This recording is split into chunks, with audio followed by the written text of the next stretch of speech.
Hello viewers, আপনারা যেখান থেকে বসে দাঁড়িয়ে শুয়ে আমার এই ভিডিওটি দেখছেন আপনাদেরকে জানাই আর্ট বাংলা বনসাই ইউটিউব চ্যানেলের পক্ষ থেকে অভিনন্দন এবং শুভেচ্ছা। সো ভিউয়ার্স, আজকে আপনারা দেখতেই পাচ্ছেন একটা চমৎকার বনসাই আপনাদের সামনে উপস্থিত করেছি। আর এই গাছটি আমার কাছে কতটুকু ইম্পর্টেন্ট এবং ভ্যালুয়েবল সেটা আপনাদেরকে আমি বলে বোঝাতে পারবো না। সো ভিউয়ার্স, অত্যন্ত একটা প্রিয় আমার কাছে একটা গাছ, যে গাছটি হচ্ছে আমাদের দেশি বট, অর্থাৎ বট গাছটা এত চমৎকার। আর এটি আমি সম্পূর্ণ কাটিং অ্যান্ড গ্রোয়িং পদ্ধতিতে করেছি। আপনারা সম্পূর্ণ ভিডিওটি আমার দেখতে থাকুন এবং আমার এই গাছটি সম্পর্কে অনেক কিছুই আপনাদের তথ্য আমি দেবো।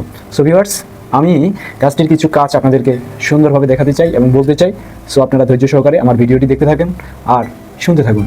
তো দেখতেই পাচ্ছেন গাছটি আমি কত সুন্দরভাবে একটা শেপ দিয়েছি। আর এই গাছটির এক ঝুড়ি এখনও তেমনভাবে নামেনি, তবে অবশ্যই ঝুড়ি নামবে গাছটির। আর আমরা জানি প্রত্যেকটি আমাদের দেশে যে বট গাছগুলো আছে সব গাছেরই যে ঝুড়ি নামবে এমনটা না। তো এই গাছটির ঝুড়ি খুব কম নামে, আর নামলে অবশ্যই ঝুড়ি নেব। তো আগে ঝুড়ি নিয়ে আপনারা গাছটিকে ব্যালেন্সিং করবেন না, কারণ ঝুড়ি যদি আমি এখান থেকে নেই অথবা যে ডাল থেকে আমি ঝুড়ি নেব সেই ডাল পুরো তত্তর করে বেড়ে যাবে, কেননা ওই ডালটা এক্সট্রা কিছু খাবার পাবে। সো ভিউয়ার্স, আমার এটা ব্যক্তিগত অভিমত থেকে বললাম আমি। সো আপনারা আমার কাজগুলো দেখতে থাকুন। ইতিমধ্যে আমি এই গাছটির এখানকার যে ভিতরে সয়েল, এইখানে আমার গাছটির রুট স্ট্রাকচার এটা দেখিয়ে আমি এখানে সয়েল আরও প্রোভাইড করব, সেই সেট আপটা আপনাদেরকে দেখানোর চেষ্টা করছি। চলুন তাহলে আমরা দেখে আসি। এখানে আমি যে সয়েলগুলো প্রোভাইড করেছিলাম সেগুলো সরাই আমি নতুন সয়েল, এক্সট্রা সয়েল দিব, কেননা আমার গাছটির আরও অতিরিক্ত খাবার দেওয়ার প্রয়োজন। আর এগুলো আপনারা দেখতে পাচ্ছেন, এগুলো হচ্ছে যখন আমি গাছগুলো প্রুনিং করি কোনো গাছ, তখন সেই গাছের পাতাগুলো এখানে আমি দিয়ে রাখছিলাম, বিদায় এগুলো শুকিয়ে গিয়ে একদম ঝুরঝুরে হয়ে একটা সারে পরিণত হওয়া শুরু করছে। সো দেখতে পাচ্ছেন সুন্দর একটা পাতা পচা সারে পরিণত হয়েছে।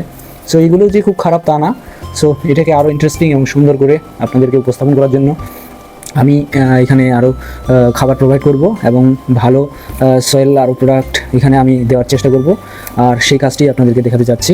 সো ইতিমধ্যে আমাকে এটা সরাই নিতে হবে, এটা আমি এক্সট্রা সয়েল হিসেবে। আর এখানে যে খাবারগুলো দিয়েছিলাম সেগুলো আমি এখন সরাই নেব এখান থেকে।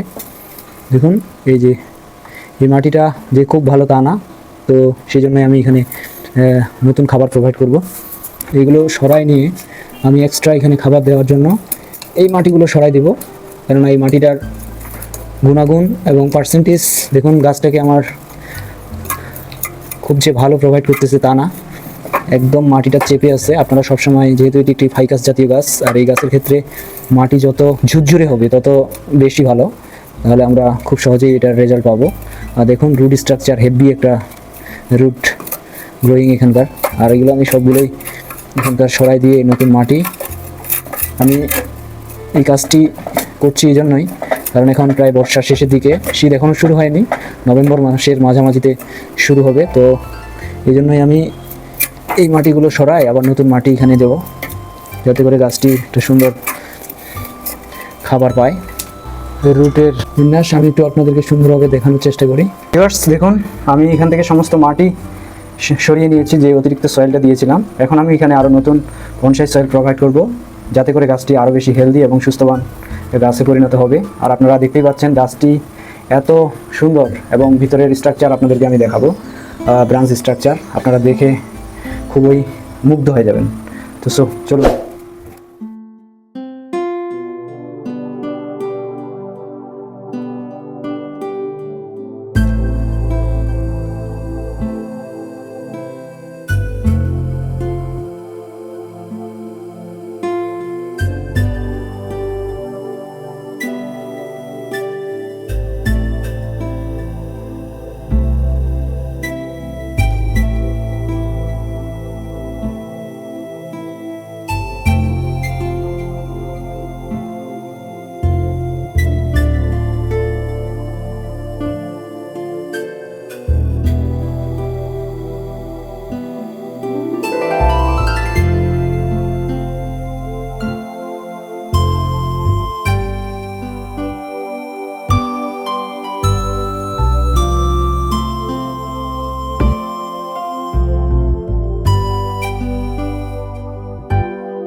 সো ভিউয়ার্স, সেই জন্য আমি একটা এক্সট্রা সয়েল এখানে দেওয়ার জন্য একটা কি বলবো, এটা ফাইলের একটা অংশ আমি ব্যবহার করতেছি, যাতে করে এটি আমার সয়েলটাকে সুন্দরভাবে ধরে রাখতে সহায়তা করবে। সো এই কাজটিও আপনাকে যত্ন সহকারে করতে হবে, কেননা আপনাকে দেখতে হবে যে ঠিক আছে কিনা। ওকে, মোটামুটি চতুর্দিক দিয়েই ওকে। এখন আমি এখানে সুন্দরভাবে খাবার দিলে এটাকে অ্যাডজাস্ট হয়ে যাবে, সেই জন্য আমি আমার তৈরি করা বনসাই সয়েলগুলো ইউজ করবো।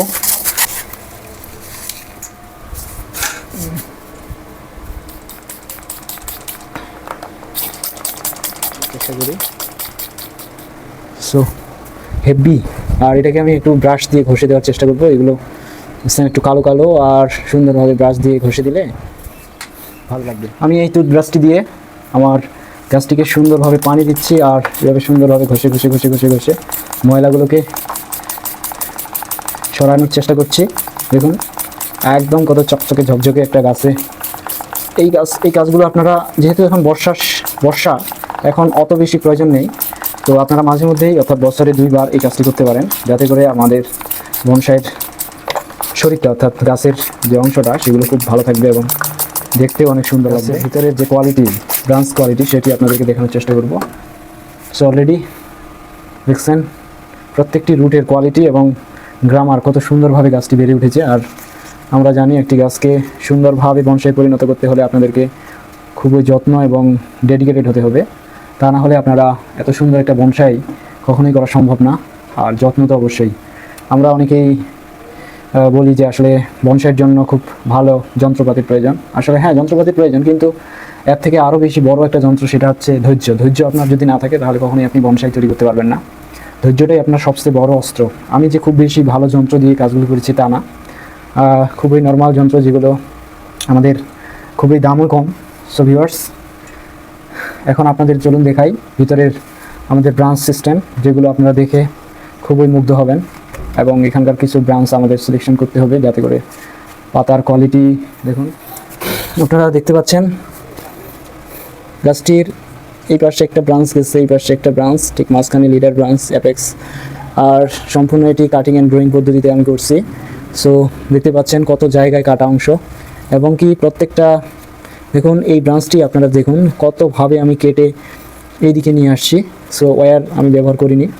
আর আপনারা জানেন বাংলাদেশে ওয়্যারের তেমন বেশি আমরা পাই না, যে জিনিসপত্রগুলো আমাদের প্রয়োজন সেগুলো খুব বেশি আমরা পাই না। এই ব্রাঞ্চটির জন্য হয়তো বা আপনারা দেখতে পাচ্ছেন না ভিতরের। আমি যদি এটা এখানে স্যাক্রিফাইস করি, খুব বেশি সম্ভবত সমস্যা হবে না। সো আমি এই ব্রাঞ্চটিকে এখান থেকে একদম ওকে, এখন দেখতে পাচ্ছেন সব ওকে। হ্যাঁ অবশ্যই, এখানকার সব ভিউটা আমরা এই ব্রাঞ্চটার কারণে দেখতে পাচ্ছিলাম না বলে গাছটিকে ততটা বেশি ভালো লাগতেছিল না। আমি এই পাশে সব ঠিক আছে। সো কিছু আনওয়ান্টেড ব্রাঞ্চ আমি এখনই এখান থেকে ছুটাই দিব, কেননা এই ব্রাঞ্চগুলো আমার অতিরিক্ত খাবারগুলো খেয়ে ফেলবে। যেমন ধরুন এই পাতাগুলো কোনো প্রয়োজনই নেই। সো একটা বনসাই পরিপূর্ণ হওয়ার সাথে সাথেই আপনারা বুঝতে পারবেন যে পাতার কোয়ালিটি আপনারা বুঝতে পারবেন যে অত্যন্ত ছোটো। আর সেটা সম্পূর্ণ হবে যখন গাছটির বয়স এবং তার কোয়ালিটি দেখে। এখন দেখুন আমি কতবার অসংখ্যবার কাটছি এই জায়গাটাতে। আপনারা দেখুন এই অংশটি দেখুন কত কাছাকাছি আসছে। তো আমরা জানি বনসাইয়ের যত আমরা কাটবো, উপরের ব্রাঞ্চটি যত কাটবো, এই জায়গাটা তত কাছাকাছি আসবে, ফলে আমাদের লিফ সিস্টেম বা লিফগুলো ছোট হয়ে আসবে। এটি হচ্ছে 1 নাম্বার। আমি আমার অভিজ্ঞতা থেকে শেয়ার করলাম। আমার এতদিনের যে অভিজ্ঞতা, সেই অভিজ্ঞতা থেকে বলতেছি। তো দেখতেই পাচ্ছেন গাছটির গঠন প্রণালী, আর 1 বছর 2 বছর পর দেখবেন আরও গর্জিয়াস লাগবে এবং ভালো লাগবে। এবং প্রত্যেকটি ব্রাঞ্চ দেখুন কত সুন্দরভাবে গোছালোভাবে চারদিকে। সো এটি হচ্ছে একটি বনসাই আর্টিস্টের মূল লক্ষ্য, যে ব্রাঞ্চটি কোন দিকে যাবে। আর আমরা অনেকেই যারা বনসাই অর্থাৎ মানে একটু হলেই বুঝি যে কি বট মানেই হচ্ছে তার ঝুড়ি নামবে চতুর্দিকে এলোমেলোভাবে। আসলে সেটা সব বনসাইয়ের ক্ষেত্রে নয়। আর বটের ক্ষেত্রে আমি আগেই বলেছি যে প্রত্যেকটি বট গাছেরই যে ঝুরি নামে এমনটাও না, তো এই গাছটির একটু কম ঝুরি নামে। আর এখন যখন আমার ব্রাঞ্চ সিস্টেমটা একদম সম্পূর্ণ পরিপূর্ণ হবে তখন আমি এখান থেকে ঝুরি নিব। আর ঝুরি নিলে আরও 1-2 বছরের মধ্যে দেখবেন যে একটা যদি সুন্দরভাবে ঝুরি নামে তাহলে গাছটিকে একদম পরিপূর্ণ লাগবে এবং কি সুন্দর লাগবে। সো ভিউয়ার্স, আজকের এই ভিডিওটি আপনাদের কেমন লাগলো? অবশ্যই আপনাদেরকে কিছু হলেও আমি দিতে পেরেছি, আর কিছু দিলেই আমার ভালো লাগে। সো ভিউয়ার্স, আজ এই পর্যন্তই, আবার দেখা হবে পরবর্তী কোনো ভিডিওতে। সেজন্য ভালো থাকবেন, সুস্থ থাকবেন। আবারও art Bangla bonsai YouTube channel পক্ষ থেকে আপনাদেরকে অভিনন্দন এবং শুভেচ্ছা। ওয়েলকাম।